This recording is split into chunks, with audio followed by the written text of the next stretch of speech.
However इससे निकलना कैसे है? यूथ कहती है हमें सब पता है जी, इस्लाम में ये हलाल है हराम है, अब इससे निकलना कैसे, उस पर भी बात करते हैं इंशाल्लाह ताला।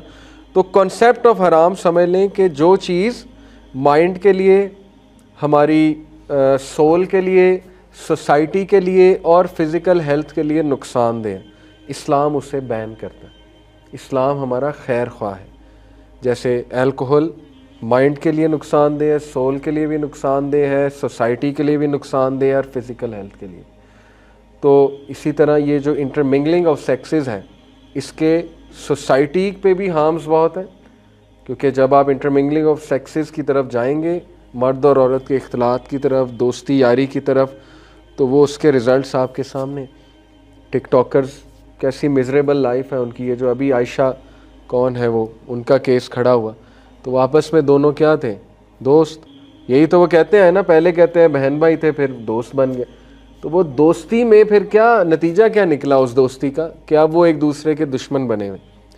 ये है असल में एट द एंड रिज़ल्ट ये होता है। हाउएवर अगेन टू क्लैरिफाई, ये जो बच्चे जो यूनिवर्सिटीज़ के हैं ये अच्छी फैमिलीज से हैं, हम इनको ईवल नहीं कह रहे, लेकिन ये समझ नहीं पा रहे नुकसानात को।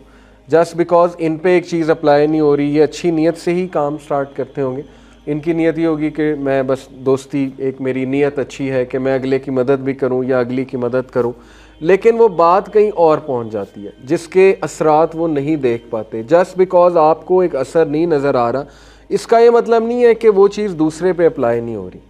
आपको नहीं पता कि जिससे आप दोस्ती लगाए हुए उसकी अटैचमेंट आपसे हो सकती, आप उसे ट्रबल में डाल रहे, आपकी हो सकता है ना हो। फिर कई ऐसे वाक़यात हैं कि वो बात बहुत ही गलत साइड पे चली जाती है। ऐसा भी होता है कि लड़के एक्सप्रेस करते हैं जब लड़कियों से, तो लड़कियां आगे से कहती हैं हमने तो तुम्हें हमेशा दोस्त समझा या भाई समझा। फिर वो लड़का गुस्से में आके रिवेंजफुल हो जाता है। कि कितना होता है ऐसा? मैं कई लोगों को अपनी यूनिवर्सिटी लाइफ में जानता हूँ कि जब उन्हें रिजेक्शन आई वो रिवेंजफुल हो गए, तो फिर नुकसान तो हो गया। ये सारे नुकसानात हमें क्यों नहीं नज़र आ रहे? इसलिए इस्लाम ही हमारा ज़ाब्ता हयात है, सलूशन है। अल्लाह के नबी सल्लल्लाहु अलैहि वसल्लम की जो तालीमात हैं, अहकामात हैं, वो हमारे लिए बेस्ट है। तो PPL फार्मूला दोबारा से बताता हूँ, पर्पसफुल, पब्लिक, लिमिटेड। बात लिमिटेड होनी चाहिए, बात एलोंगेट नहीं होनी चाहिए। बात अगर ज़्यादा बढ़ गई तो फिर स्लिप होने के चांसेस भी बढ़ जाते हैं। ये सारा का सारा मामला है। इसको फॉलो करते हुए आप अपोजिट जेंडर से इंटरेक्ट कर सकते हैं, कोई मामलात हों उस हवाले से, या यूनिवर्सिटी में कभी ज़रूरत पड़ जाए, क्लास फेलोज़ का आपस में बातचीत करना डिग्निटी के साथ, रिस्पेक्ट के साथ, और PPL को मद्देनज़र जो है वो रखते हुए ये किया जा सकता है। तो बाकी तो हया की बात है।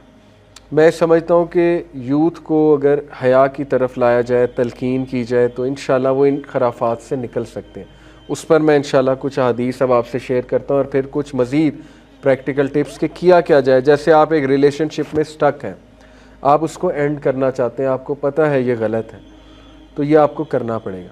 ये कोई मैजिक पिल नहीं है कि मैं कोई मैजिक फार्मूला बताऊँ कि ये कर लो तो बस ये ख़त्म हो जाएगा। ये आपको डिस्टेंस करना पड़ेगा, आपको उससे कन्वर्सेशन ख़त्म करनी पड़ेगी, वरना वो आपके लिए अटैचमेंट का बाइस और टेंशन का बाइस बनता रहेगा मामला। या तो सीधी सी बात है निकाह करें, निकाह नहीं कर सकते तो फिर जो है वो आपको खुद फुल स्टॉप लगाना पड़ेगा।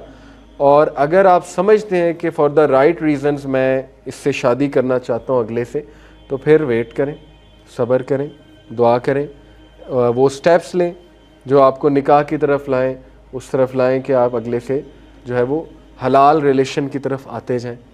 लेकिन अगर स्टेप्स भी नहीं ले सकते और आपको सिर्फ ये चाहिए, कंपनी चाहिए अगले की, तो वो हराम काम, उसको इस्लाम ने बहुत सख्ती से मना फरमाया है, और इसका हमें जवाब देना होगा क़यामत वाले दिन कि क्यों आप डिज़ायर को कंट्रोल कर सकते थे, आपने क्यों नहीं किया, आपके इख्तियार में था, आपने क्यों नहीं किया।